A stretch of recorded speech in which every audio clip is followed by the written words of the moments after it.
J'ai des choses à dire, mais il faudrait bien que vous me permettiez de respecter les salutations d'usage. Monsieur le Président, chers invités, chers Français, chers Africains, chers amis, Mesdames, Messieurs, et à tous ceux qui sont là aujourd'hui et qui nous suivent à travers les médias pour participer à cette conversation directe et surtout sans filtre. Bonjour. Bonjour. Je suis Raïmwende Elda Kwama.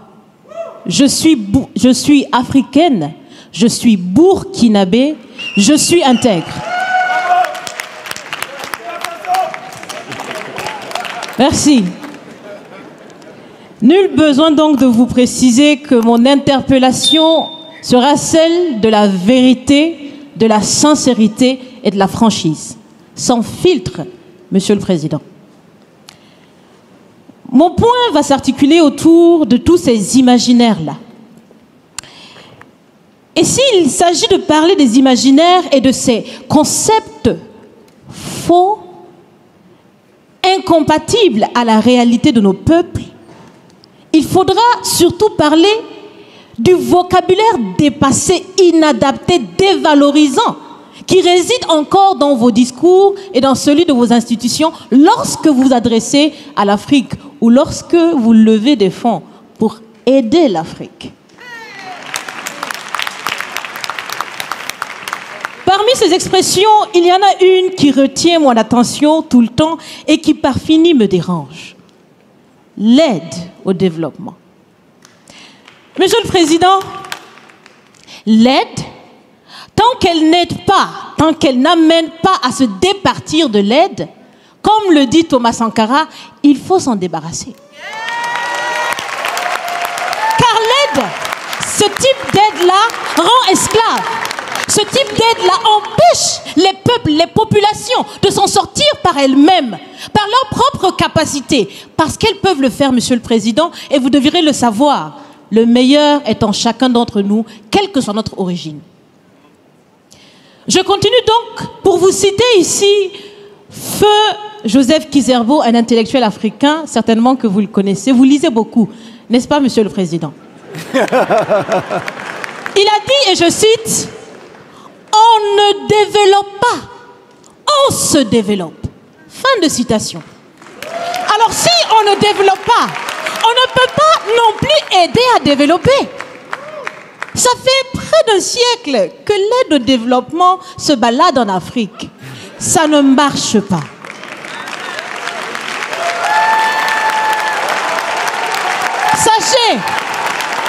Sachez que l'Afrique se développera par elle-même, par le potentiel local et celui de la diaspora, et certainement dans l'interdépendance avec les autres nations de la planète, mais surtout à travers des collaborations saines.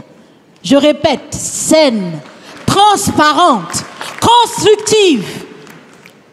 Il y a des têtes bien faites, il y a des investisseurs aussi en Afrique. Nous innovons déjà en Afrique. Et si ce n'est pas co-constructif, dans cette relation qu'on imagine, on n'en veut pas. C'est donc fini. C'est donc fini les expressions « Sauvons l'Afrique ». Aidons à développer l'Afrique, il y a tellement de misérables là-bas. C'est fini, Monsieur le Président.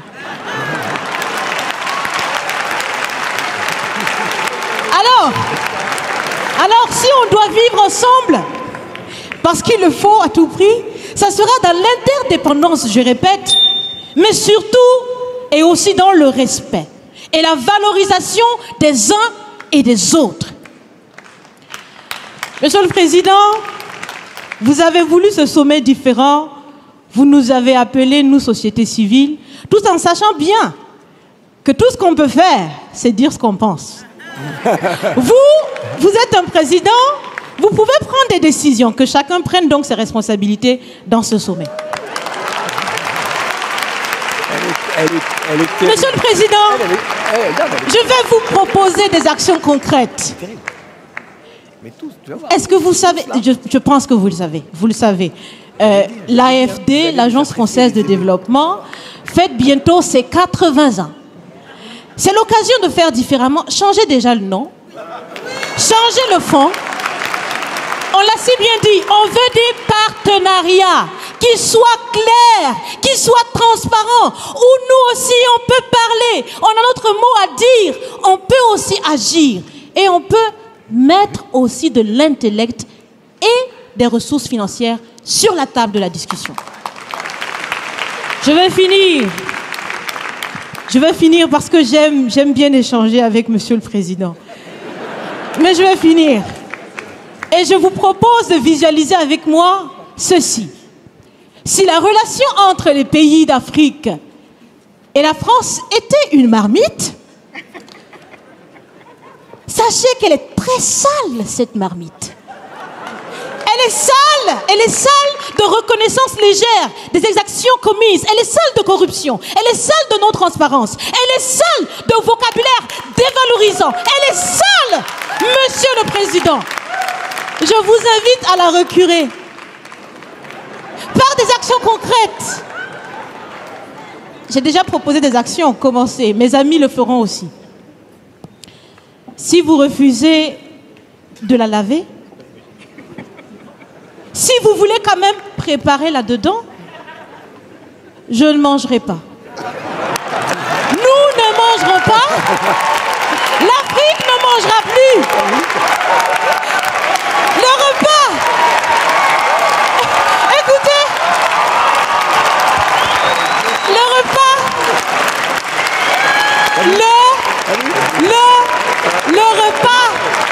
Le repas sera prêt. Vous serez le seul à table avec un appétit difficile.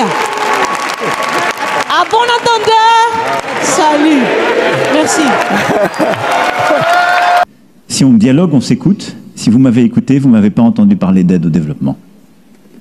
J'ai dit justement tout à l'heure qu'on voulait faire de l'investissement solidaire, parce que je considère que c'est de l'investissement.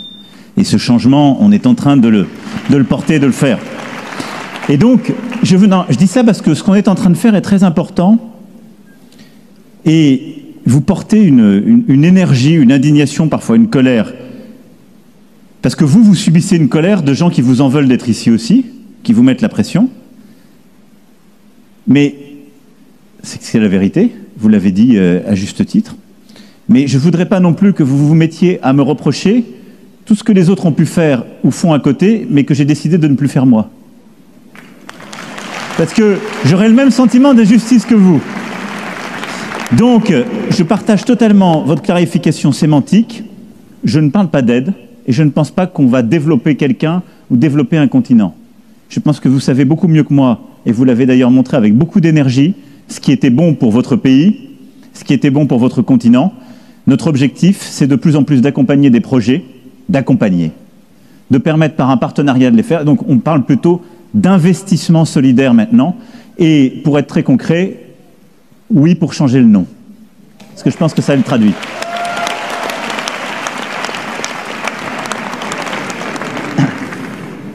Aujourd'hui, déjà, moi, ce que je retiens de ce que vous dites, c'est que je l'ai dit à Ouaga 1,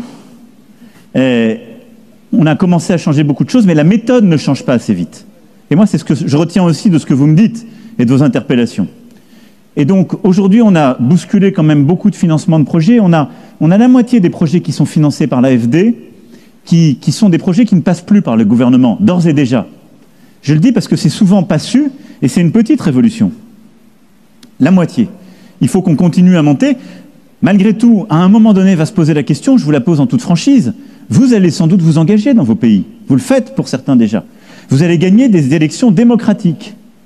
Ce que j'espère, on fera tout pour les accompagner. Le jour où vous serez des dirigeants démocratiquement élus, vous me direz, président de la République, pourquoi vous n'aidez pas des projets que moi je porte? Donc tout ce que porte un gouvernement n'est pas mauvais, non plus. Le tout, c'est que ce gouvernement soit l'émanation d'un processus démocratique reconnu. Je dis ça parce que je ne voudrais pas qu'on tombe de l'autre côté du cheval. Et que vous aurez tous à évoluer aussi, et qu'on aura à faire évoluer des systèmes.